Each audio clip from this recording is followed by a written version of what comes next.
Jan Krug Jensen, surnommé Face, était un motard hors-la-loi et un gangster danois d'origine norvégienne, membre des clubs de motards d'Hells Angels et des Bandidos. Né en Norvège et élevé au Danemark, Jensen est devenu membre du chapitre d'Helsingør des Hells Angels, dirigé par Michael Garcia Lerch Olsen au cours des années 1980. Olsen était auparavant président du chapitre de Copenhague, mais il a quitté ce poste en 1985 à la suite d'un conflit interne au sein du club. Dans un premier temps, on tente de résoudre les désaccords en permettant à Olsen de diriger la nouvelle section d'Helsingør.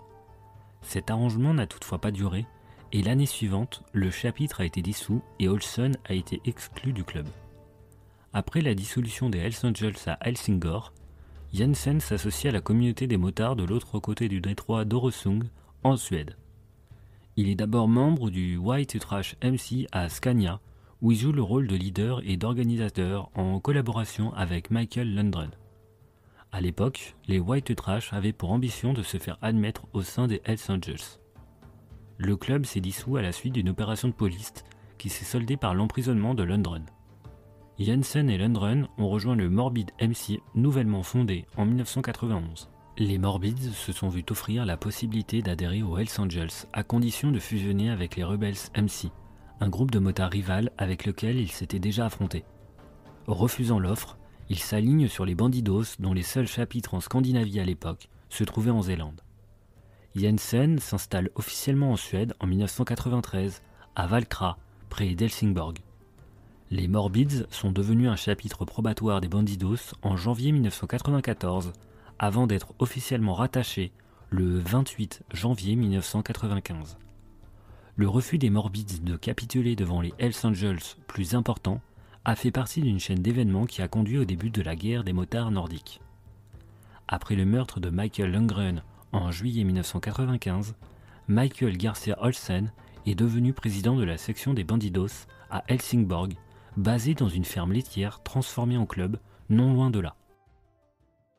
Jensen et Michael Garcia Lerch Olsen étaient en visite en Norvège lorsque vers 16h le 15 juillet 1996, ils ont été impliqués avec deux membres du chapitre Bandidos de Drammen dans une rixe avec des membres du club de prospection des Hells Angels, les Customizer MC, à Karl Johan Gate dans le centre d'Oslo.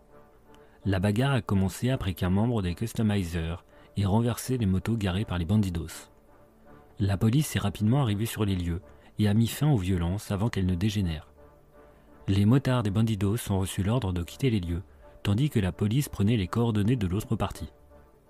Vers 20h ce soir-là, les 4 Bandidos sont tombés dans une embuscade au nord de Mjøndalen alors qu'ils effectuaient une course à moto. Jensen a été touché à la tête par une balle tirée d'un pistolet semi-automatique de calibre 7,65 qui a pénétré dans sa tempe et s'est logé à 5 cm derrière son œil droit. Il est tombé de sa moto et une ambulance a été appelée à 20h22. Jensen était inconscient mais toujours en vie lorsqu'il a été transporté en ambulance à l'hôpital universitaire d'Ullevål à Oslo, où son décès a été constaté 2 heures plus tard. Il était âgé de 37 ans. La police pense que l'incident précédent à Oslo est à l'origine de la fusillade. On soupçonne qu'Olsen, à qui Jensen servait de garde du corps, était la cible visée. Le 19 juillet, une voiture occupée par un membre des Customizer et un compagnon a été la cible d'une fusillade dans le centre-ville d'Oslo sans faire de blessés. 2 personnes associées aux Bandidos ont été inculpées dans cette affaire et la police pense que l'attaque a été perpétrée en représailles au meurtre de Jensen. Les Customizer ont obtenu le statut de membre à part entière des Hells Angels plus tard dans l'année, devenant ainsi le chapitre d'Oslo du club. Un membre des Hells Angels de Drammen a été inculpé du meurtre de Jensen en décembre 1997. Les données de télécommunication ont révélé que le téléphone portable du suspect se trouvait à proximité du lieu où se trouvait Jensen dans la soirée du 15 juillet 1996. À 20h24, 2 minutes après qu'une ambulance ait été appelée pour soigner Jensen, un appel entrant a été enregistré. Le téléphone portable a heurté l'antenne relais qui couvrait la scène du meurtre. Lors de la fouille de la voiture du suspect, une Audi 80, la police a découvert une cartouche usagée sous le siège du conducteur. Kripos a conclu que les 4 douilles trouvées sur les lieux du meurtre provenaient de coups de feu tirés avec le même pistolet. Les Hells Angels ont nié avoir utilisé la voiture le jour de la fusillade et ont prétendu qu'elle était garée pour être vendue à une société automobile. Cependant, la police a découvert que la voiture s'était arrêtée à une station-service près du clubhouse des Customizers le jour en question.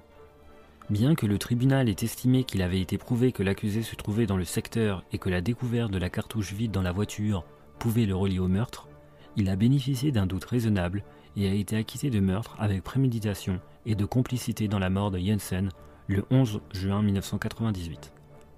L'enquête sur le meurtre de Jensen a été clôturée en 2000.